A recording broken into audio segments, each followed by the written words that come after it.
So ముందుగా software engineer అవ్వాలంటే 2024లో కొన్ని రూల్స్ ఉంటాయి, వాటిని అయితే ఫాలో అవ్వాలి. ఎందుకంటే 2024లో సాఫ్ట్వేర్ ఇంజనీర్ అవ్వాలంటే చాలా కష్టం.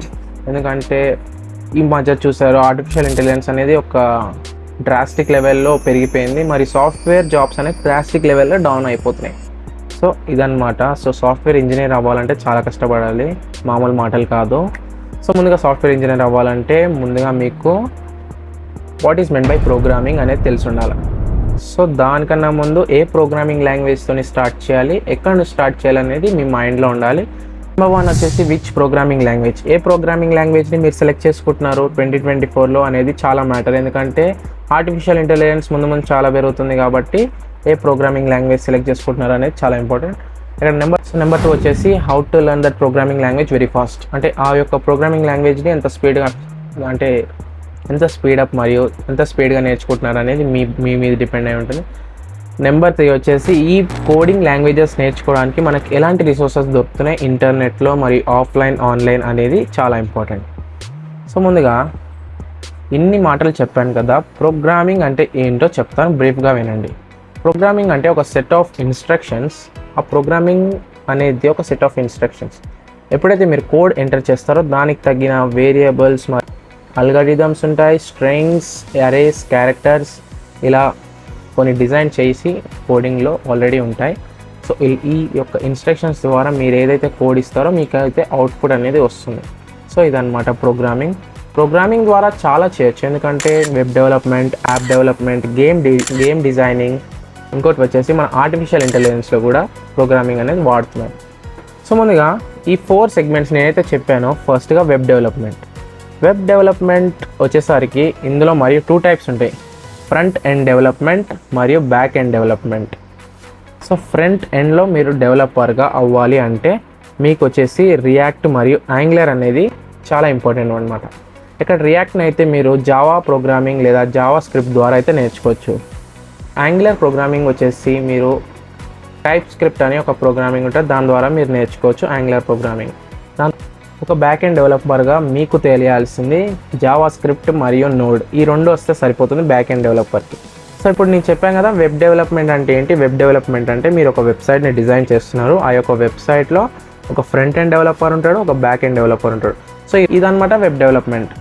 దాని తర్వాత ఆర్టిఫిషియల్ ఇంటెలిజెన్స్. ఎందుకంటే ఆర్టిఫిషియల్ ఇంటెలిజెన్స్ ఫ్యూచర్లో చాలా గ్రోత్లో ఉంది. సో ఆర్టిఫిషియల్ ఇంటెలిజెన్స్కి సూపర్ కోడింగ్ లాంగ్వేజ్ వచ్చేసి మన పైథాన్ అనేది చాలా ఇంపార్టెంట్. ఎందుకంటే పైథాన్ ద్వారా చాలా చేయొచ్చు. అఫ్కోర్స్ నాకేం తెలియదు పైథాన్లో, అయినా సరే చెప్తున్నాను. ఎందుకు చెప్తున్నా అంటే నేను కూడా రేపటి రోజు పైథాన్ అనేది నేర్చుకుంటా.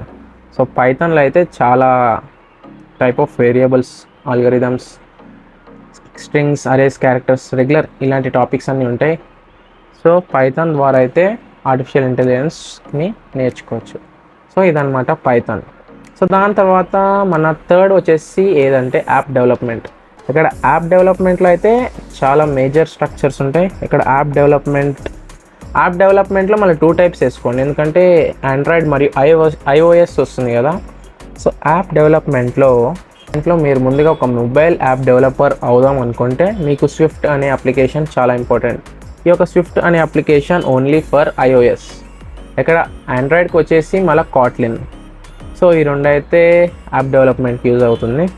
సో దాని తర్వాత క్రాస్ ప్లాట్ఫామ్ మొబైల్ డెవలపర్ అవ్వాలి అనుకుంటే ఈ యొక్క క్రాస్ ప్లాట్ఫామ్ మొబైల్ డెవలప్మెంట్లో మళ్ళీ 2 టైప్స్ ఉంటాయి, రియాక్ట్ నేటివ్ మరియు ఫ్లటర్. ఇక్కడ రియాక్ట్ నేటివ్ అనేది ఐఓఎస్కి రిలేటెడ్, ఇక్కడ ఫ్లటర్ అనేది మన ఆండ్రాయిడ్కి రిలేటెడ్.